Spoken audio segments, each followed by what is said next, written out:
Welcome to PSA Today. Let's talk, the podcast where we unpack the most pressing issues facing our members. I'm Angelica Jacobson, and today we will be discussing occupational health and safety. 28 April is World Day for Safety and Health at Work, a time to reflect on the challenges and progress made in workplace safety. The PSA has been on the front lines, exposing unsafe government buildings, non-compliance of OHS, and now addressing how digitalization can impact employees. Joining me today is Jannie Oosthuizen and John Tefu. Welcome to you both.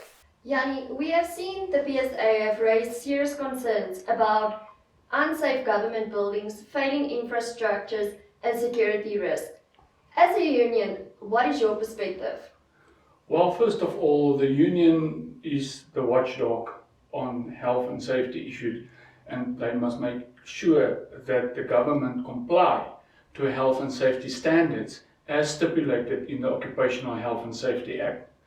Whilst doing that, there are certain responsibilities on the union to ensure that their members also comply to certain standards as stipulated in the Occupational Health and Safety Act. It's actually a disgrace for the PSA to realize and to actually see how many buildings is dilapidated and that government is not doing anything. And on the other hand, where employers even forcing people to go to buildings where there's no water, no electricity, the infrastructure is falling apart, which is a very, very sad day in the history of this country. The PSA currently is the loudspeaker or the voice of the members at large in all departments at parastatals, and making sure that the Department of Employment and Labour, who is the custodian of the health and safety, that they also get on par and make sure that the departments comply respectively. John, we all want to work in a safe working environment. If these buildings were to be made safe, what is the responsibility of the employer in terms of the OHS Act? Well, Section 8 of OHS Act provides that employers legally bound to provide workplace that is safe and without risk to all employees. And that includes making sure that employees are informed of their rights, informed of any potential hazards, eliminations of hazards, not what we see in our country where most departments don't even ensure that employees are trained and understand what is their role, including the very role of the employer to protect these employees. Jannie, we have seen a recent court ruling interdicting the Minister of Defence and Military Veterans, forcing employees to be moved. Isn't this a victory for employees? No, definitely it's a victory, and at last that the law has taken its course there to show that the employers are, or the courts are currently seriously in addressing unhealth and unsafe working environments. This interdict that was obtained is really a good victory, because it was also a dilapidated building where they forced an employee to occupy those buildings where there was no water, no electricity, the building was falling apart. So definitely, I can assure you that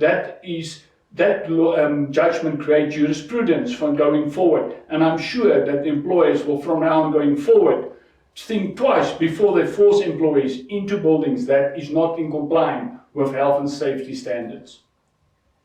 John, what can an employee or a shop steward do if they are facing unsafe working conditions? All employees that find themselves working in a workplace that is not safe, firstly, they must approach their shop stewards to make them aware of any potential hazard. And shop stewards are either serving as health and safety representatives or in the committees. But what they can do, besides reporting the matter to PSA office for assistance, they could make sure that firstly they must bring that matter to the attention of employer. Once employer is made aware of that risk and is not doing anything, through the shop steward the matter can be escalated to Department of Employment and Labour, where inspectors can come, conduct inspections, enclose those buildings if they are of the view that that risk necessitate issuance of prohibition notice, or sometimes we see issuance of contravention notice where it would mean employer would have to improve on certain elements. But employees must never allow themselves to continue working in a place that is not safe, that poses danger and risk to their lives. Yanni, it is clear that employees are in danger with a failing employer. What is the PSA steps to address this issue? Well, first of all, the Occupational Health and Safety Act guides parties on how to address health and safety issues within the workplace. They need to establish a Occupational Health and Safety Committee, which is a representative of different occupations within the workspace. At that committee, all the issues that has been identified need to be addressed at the committee. After the committee addresses those issues, they refer it to the Department of Employment and Labour. If still failure to comply with that, you will escalate it to the courts.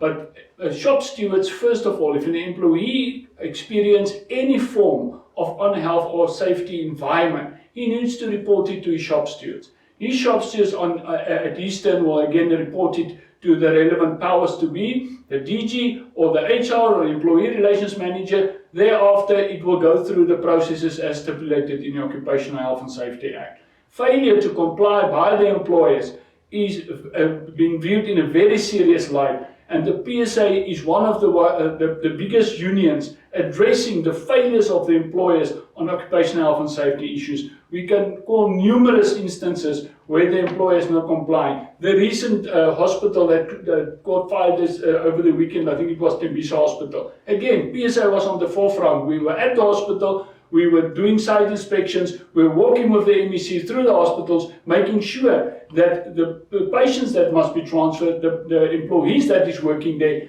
being transferred to a safe working environment. And there's specifications that they need to comply with. It's not just by closing a building down and moving people. There's a lot of processes that must unfold and that they must take into cognizance.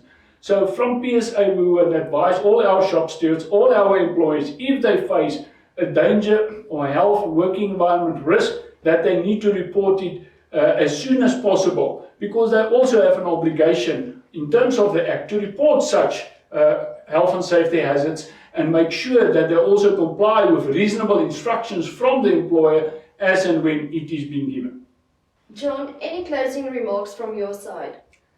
Our members must be aware that provision of safe working place is not a favor from employer. It is provided within legal framework of this country as regulated by Occupational Health and Safety Act. It is actually their right which they must claim. As PSA, we are prepared to fight to ensure that our members continue working in a workplace that is safe and sound. The PSA is clear. Worker safety and functionality are non-negotiable. If you are facing unsafe working conditions, contact the PSA today. Your safety matters. Follow PSA's social media platforms and our WhatsApp channel for updates. That's all for today. Stay safe and stay informed.